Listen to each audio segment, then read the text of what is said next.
They say forgiveness is for the strong, but what happens when the one who needs forgiveness the most can't even forgive himself?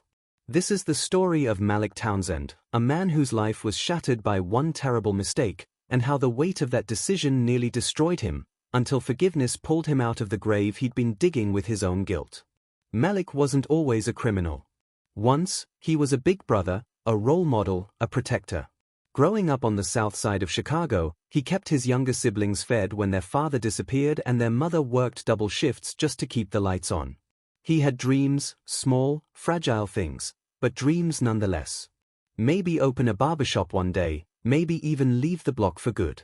But poverty makes hope a luxury, and survival turns you into something else. At 21, Malik made a decision he would regret for the rest of his life. A friend, a gun, a robbery gone wrong. One man dead. One life ended, another thrown away. The trial was swift, the sentence harsher. 25 to life. And Malik wore that sentence like a shroud, like penance. He never once denied it. Never once pleaded for mercy. In his heart, he didn't believe he deserved it. Prison was exactly what he thought it would be: cold, cruel, loud. The days blended together into grey shadows. The weight of what he'd done pressed on him daily, a constant whisper in his ear that he'd ruined more than just one life. He'd left a mother without a son, a child without a father. He'd carved a wound into the world, and nothing could ever stitch it closed. But then came the letter. It was a Tuesday. Rain tapping on the narrow window. The guards yelling like usual. Malik's name was called, and he shuffled to the mailroom expecting nothing. No one wrote anymore. His mother had passed 2 years in, and his siblings, well, he couldn't blame them for keeping their distance. The envelope was thin. Handwritten. Return address blurred. He almost threw it away. But something told him to read it. It was from her. The victim's mother. "I don't know if you'll ever read this," it began. "And I don't know if I even want you to write back. But I need to say this: I forgive you." Malik couldn't breathe. The words danced before his eyes like flames. He read the letter a dozen times, his hands shaking, the ink smudged by tears. "Not because you deserve it," she wrote, "but because I can't carry this hate anymore. It's killing me. And I hope, one day, you find your way too." He didn't sleep that night. Or the next. Something shifted in him, slow, painful, real. For the first time in years, he felt the man he'd buried. And that man was broken. It was the start of everything. He joined the prison's rehabilitation program. Not because he thought it would help his case, but because for once, he wanted to face the truth head-on. He started attending group sessions. At first, he sat in silence, arms crossed, skeptical. But then he heard other men's stories, painful, ugly, honest. And he realized they were all running from something. He spoke for the first time in the 6th session. "I killed a man," he said. "And I've been dying ever since." His voice cracked. No one mocked him. One of the older inmates nodded slowly, like he'd just been waiting for Malik to speak his truth. That nod? It was like a crack of light in a long dark tunnel. Malik started writing. Letters to his victim's family. To his own siblings. To himself. Sometimes he didn't send them. Sometimes he did. The act itself was healing.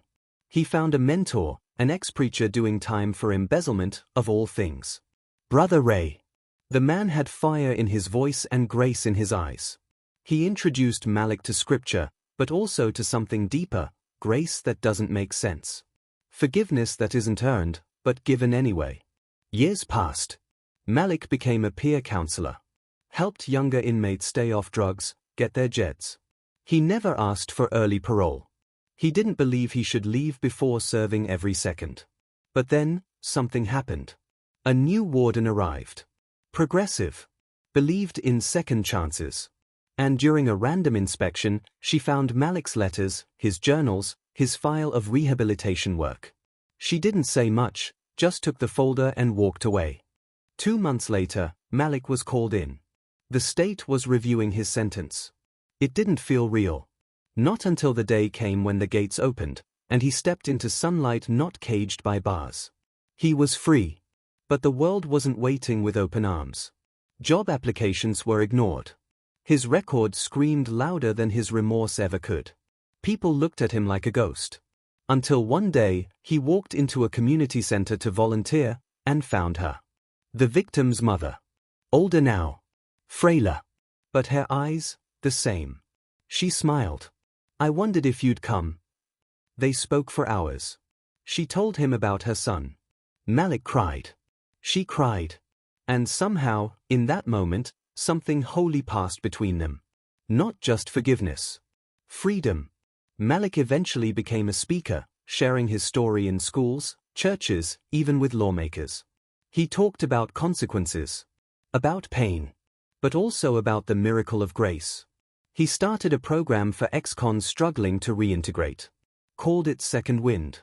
It gave shelter, skills, purpose. He was living proof that a man's past doesn't have to dictate his future. But just when life seemed steady, the phone rang. It was Brother Ray's niece. "They're transferring Ray. Said there's a new file on him, something about a retrial. But it doesn't make sense. He never even had a chance to appeal." Malik's blood turned cold. He remembered the new warden. The one who reviewed his file. The one who disappeared just weeks later under mysterious circumstances. He remembered a sealed folder Ray once told him about, something that could shake the whole system. He thought it was just talk. But what if it wasn't? As Malik stared out his apartment window, the city lights flickering like distant stars, he felt it. The past wasn't done with him yet. And this time, forgiveness might not be enough. Malik knew the system didn't like to be questioned. He'd seen men silenced for less. But something about Ray's transfer, it didn't sit right. This wasn't a routine shuffle. Ray was old, sick. And that folder, the one he'd cryptically mentioned late one night in the prison chapel, "If it ever comes out, Malik, this place will burn." Back then, Malik had dismissed it as a dying man's regret. But now? It felt like a puzzle piece that was finally snapping into place. The next day, Malik drove 4 hours to Ray's new facility, a crumbling private prison tucked behind barbed wire and dense woods. But visitation was denied. No explanation. No apology. Just cold eyes behind a plexiglass screen. He didn't leave. He parked outside the gate until the sun sank low, headlights passing him like ghosts on the highway. Just before midnight, a maintenance worker exited, tossing a trash bag into the dumpster. Malik approached him gently, asked if he knew anything about Ray. The man hesitated. Then whispered, "They moved him to the infirmary." But that's not what's strange. They brought in a lawyer. High profile. Not court-appointed. Never seen Ray with visitors before. Malik's instinct screamed. He pulled every string he had. Called Pastor Evis, a former warden turned activist. Called Marsha, a reporter he'd once helped with a restorative justice piece. Within 72 hours, they had a meeting with the Department of Corrections. What they uncovered broke the story wide open. Ray had been part of an internal corruption investigation. 20 years ago, he discovered guards at 2 prisons were staging fights, betting on them, and then falsifying medical reports. Ray had written everything down. Names. Dates. Photos. But before he could go public, he was framed, embezzlement charges built on forged documents. His trial had been rushed. No discovery. No appeal. The sealed folder had evidence that implicated high-ranking officials, some of whom were still in power. The new warden, the one who helped Malik? She'd reopened Ray's file. And right after that, she vanished. Transferred. Silenced. Ray was now being kept in medical isolation, not for his health, but to make sure he couldn't talk. With mounting pressure from media and human rights groups, the department had no choice but to act. An emergency hearing was held. Malik testified. So did Pastor Evis. Ray appeared by video, frail, but clear-eyed. And when the judge asked if he had anything to say, Ray looked straight into the camera and said, "I forgave the men who did this to me. But I never gave up on the truth." The courtroom went still. The judge ordered a full investigation. Charges were dropped. Ray was released under supervision. He collapsed on the courthouse steps, clutching Malik's hand. "Told you God ain't finished," Ray whispered, a tired smile on his lips. It should have been a victory. And in many ways, it was. But then, the first death hit the news. A former corrections officer. Found in his home. Apparent overdose. A week later, another one. Car crash. Suspected brake failure. Someone was tying up loose ends. Malik didn't sleep. He started seeing unmarked cars parked near his building. His phone rang and no one answered. And then, he got the envelope. No return address. Inside was a single photo. Ray. Lying in his hospital bed. But this time, his eyes were closed. And written on the back, in red ink.